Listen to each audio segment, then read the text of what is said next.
Hey y'all, and welcome to Politibrawl. My name is Brian, and Winsome Earle-Sears has Spanberger dead to rights in this fiery debate exchange. Guess which one the mainstream media is going to run the cover for? Let's dive in. Ms. Spanberger, I understand what you're saying about the voters, but for you yourself, do you still continue to endorse Jay Jones? 15 seconds, yes or no? We are all running our individual races. I believe my opponent has said that about her lieutenant governor nominee. Ms. Earle-Sears. And it's up to every person to make their own decision. I am running my race to serve Virginia, and that is what I intend to do. Thank you, Ms. Spanberger. We just want to clarify, what you're saying is that as of now, you still endorse Jay Jones as Attorney General. I'm saying as of now, it's up to every voter to make their own individual decision. I am running for governor. I am accountable for the words that I say, for the acts that I take, for the policies that I have put out. Thank you. I am responsible for the policies I put out and the work I will endeavor to do tirelessly for the people of Virginia. Thank you, Ms. Spanberger.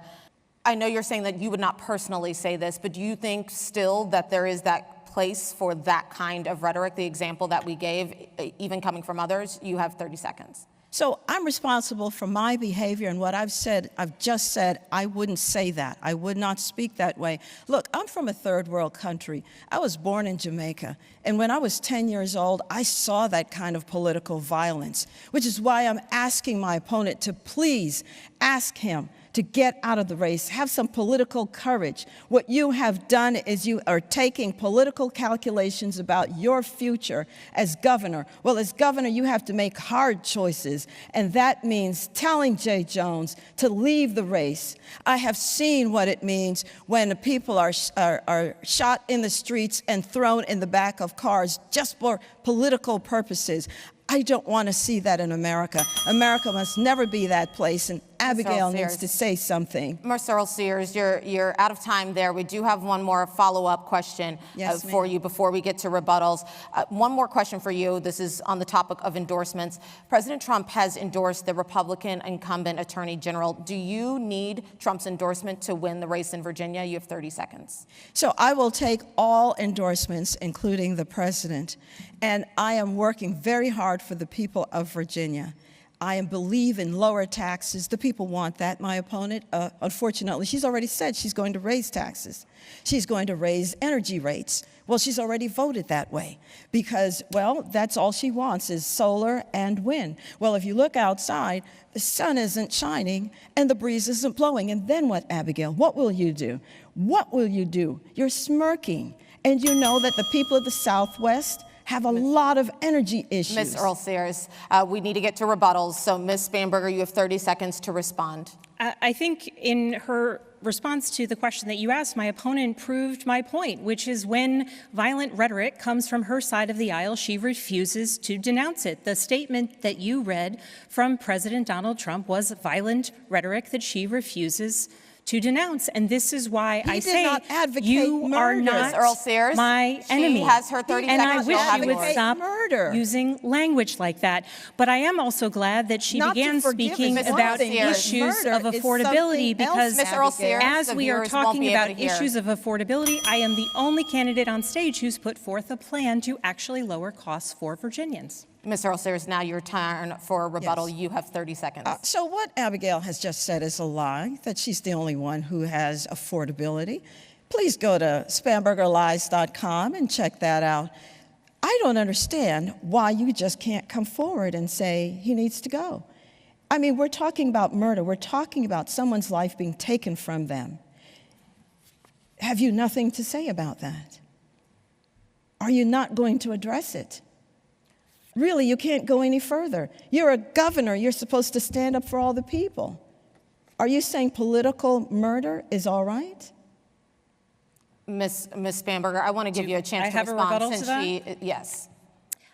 Once again, you have 30 seconds. I have denounced political violence, political rhetoric, no matter who is leading the charge. When given the opportunity, Lieutenant Governor Earle-Sears, you have not done the same. No matter who is leading the and charge so on when what? it is important that all When of us set someone a better showed a example. sign that said, and so difficult for us to hear importantly, if no you're matter both water who fountain is it took you Ms. a whole providing day to the say comments Ms. something, Earle-Sears, we that need are to move on, advocating but it's for difficult for political us to hear she has if no you're both courage. talking. You But it's- cannot be governor. No courage. At first glance, I was furious at this video, and I was furious not at Spanberger. At this point, I have just learned to accept that Democrats keep on supporting the worst possible people to be in office.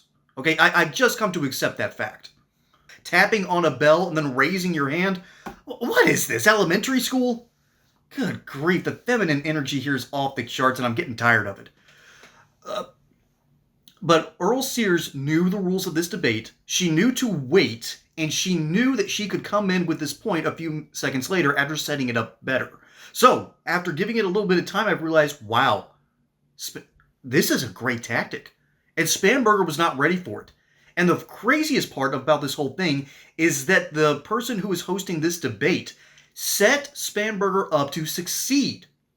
Why? Because Winsome Earle-Sears even gave her a bone. All right, she made a point about southwestern folks in Virginia having issues with power and energy, which is a real thing. If you've ever driven up 81 through the Long Valley, by the way, during the summer and fall, beautiful drive. One of the prettiest interstates we have in the country, with the exception of, let's see, what is it? Is it I-40 or I-70 that gets out to Utah? Anyways, that region of the country is pretty, but it's also very rural. And so it's tougher to get energy out into that section. And because there's two sections of the Long Valley, and it kind of has this weird plateau right as it hits the Tennessee border. And so it doesn't really connect too well. But I'm getting off in the weeds. What I'm trying to say is that's where Charlottesville is technically... no, wait, sorry. That's... sorry, I'm getting that mixed up with Lynchburg, which is a huge college town. And if you want to bring up Southwest voters, you can easily lump in Charlottesville if you wanted to get an extra dig in at Trump. Remember the hoax about the fine people on both sides story? That was a potential setup. Spanberger didn't fall for it, unfortunately, because that thing has been debunked so badly that even mainstream media outlets have had to actually admit that, yeah, we got that one wrong. But I think the real meat of this story is that you have someone that's not even on screen being the main character of this debate. Jay Jones, who is a Democrat running for Attorney General in the Commonwealth of Virginia. This dude has said vile things in private and text messages about what he would like to do to Republicans in power. Simply put, it ends with a very grave scenario with a lot of blood. I'm going to be honest, folks. I think about 30% of Democrats think like this. It's about 30% of them. And most of them vote in primaries. Most of that 30% picks the candidates. I'm sorry. The rhetoric I have seen, the vitriol that I've read online, the things that I hear, the whispers and sort of the implied meanings of headlines, you can't tell me that there isn't a problem with this on the Democrat side. And it finally has gotten out in the open. And it's not just on these online forums, by the way. It's not just on Discord, Reddit, Tumblr. It's not in these cesspools that young people keep going towards and getting radicalized from. Oh no, it's apparently way worse.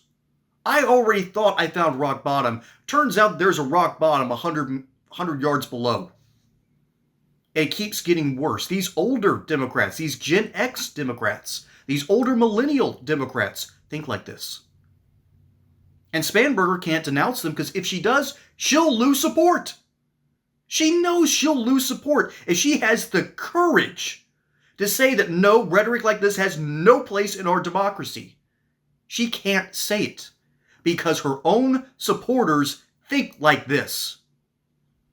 It is a terrifying prospect. And Winsome Earle-Sears plays this part correctly. She is calling out the issue, and then that last line here, You have no courage. You can't be governor. Might be the best line in a debate in a very long time. Perhaps since Ronald Reagan's quips in 84. And it might be better than, it's definitely better than one of Trump's moments. Yeah, you killed Medicare, you completely destroyed it. That moment in the Biden debate, it is insane the point that our political rhetoric has gotten to. I think we all need to pull back to some degree, but Democrats won't. They won't. They think like this. And it is painful to say because I know good Democrats. I live right next to a couple of them. Good people. They don't think like this. But a lot do. And they cannot be denounced because they're also the ones that vote in the primaries. They're also the ones that donate a lot of money. Not as much as the corporations do, but it's a problem. And if the temperature is going to get turned down, it must be turned down there first. And I don't think they can do it. But let me know what you think down in the comments below. My name is Brian. Hope you enjoyed that segment here on Politibrawl. Don't forget to like and subscribe. Catch you on the next one. Until then, y'all have a good one.